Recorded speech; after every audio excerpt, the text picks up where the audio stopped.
अध्यक्ष महोदय, आपने मुझे बोलने का इजाज़त दिया, मैं आपकी आभारी हूँ।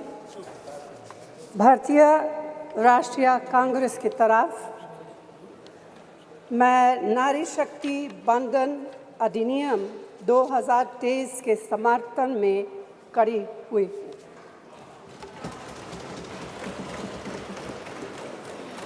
धुएं से भरी हुई रसोई से लेकर रोशनी से जगमगाती हुई स्टेडियम तक भारत की स्त्री का सफ़र बहुत लंबा है, लेकिन आखिरकार उसने मंजिल को छू लिया है। उसने जन्म दिया, उसने परिवार चलाया, उसने पुरुषों के बीच तेज दौड़ लगाई और असीम धीरज के साथ अक्सर खुद को हारते हुए लेकिन आखिरी बाजी में जीतते हुए देखा। भारत की स्त्री के हृदय में महासागर जैसा धीरज है। उसने खुद के साथ हुई बेईमानी की शिकायत नहीं की और सिर्फ अपने फ़ायदे के बारे में कभी नहीं सोचा। उसने नदियों की तरह सबकी भलाई के लिए काम किया है और मुश्किल वक्त में हिमालय की तरह अडिग रही। स्त्री के धैर्य का अंदाज लगाना नामुमकिन है। वह आराम को नहीं पहचानती और तक जाना भी नहीं जानती। हमारे महान देश की माँ है स्त्री, लेकिन स्त्री ने हमें सिर्फ जन्म ही नहीं दिया है, अपने आंसुओं खून पसीने सींचकर हमें अपने बारे में सोचने लायक, बुद्धिमान और शक्तिशाली भी बनाया है। अध्यक्ष महोदय, स्त्री का मेहनत, स्त्री का गरिमा और स्त्री के त्याग की पहचान करके ही हम लोग मनुष्यता की परीक्षा में पास हो सकते हैं। आज़ादी की लड़ाई और नए भारत के निर्माण के हर मोर्चे पर स्त्री पुरुष के साथ कंधे से कंधा मिलाकर लड़ी है। वह उम्मीदों, आकांक्षाओं, तकलीफ़ों और घर गृहस्थी के बोझ के नीचे नहीं दबी।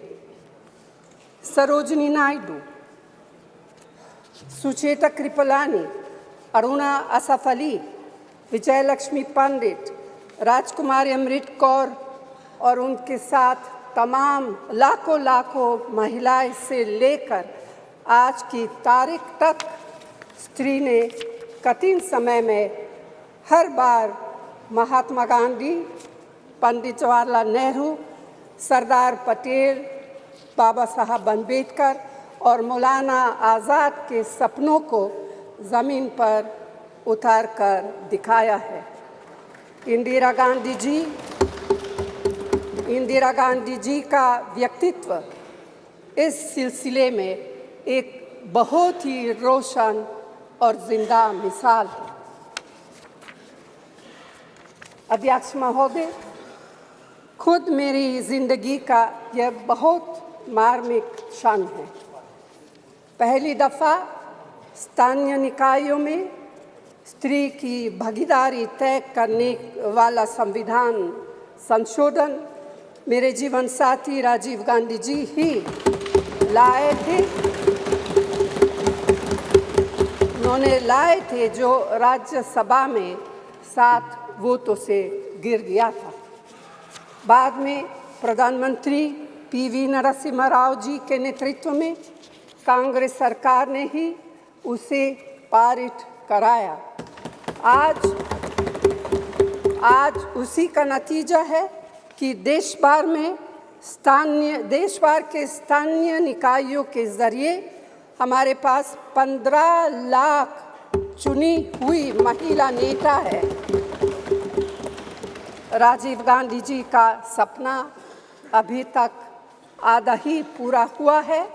इस बिल के पारित होने के साथ ही वह पूरा होगा। अध्यक्ष महोदय, कांग्रेस पार्टी इस बिल का समर्थन करती है।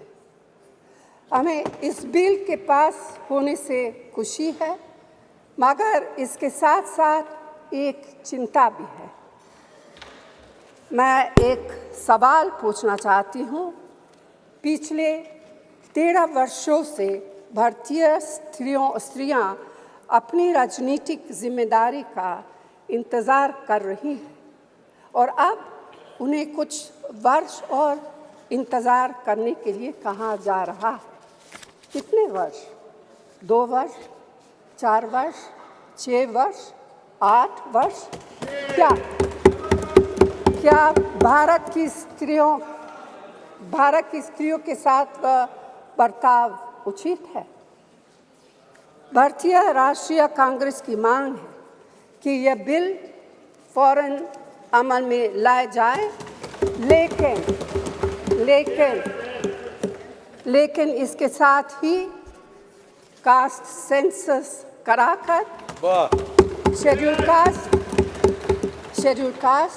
शेड्यूल ट्राइब, ओबीसीज की महिलाओं के आरक्षण की व्यवस्था की भी जाए। सरकार को इसे साकार करने के लिए भी जो कदम उठाने की ज़रूरत है वह उठाने ही चाहिए।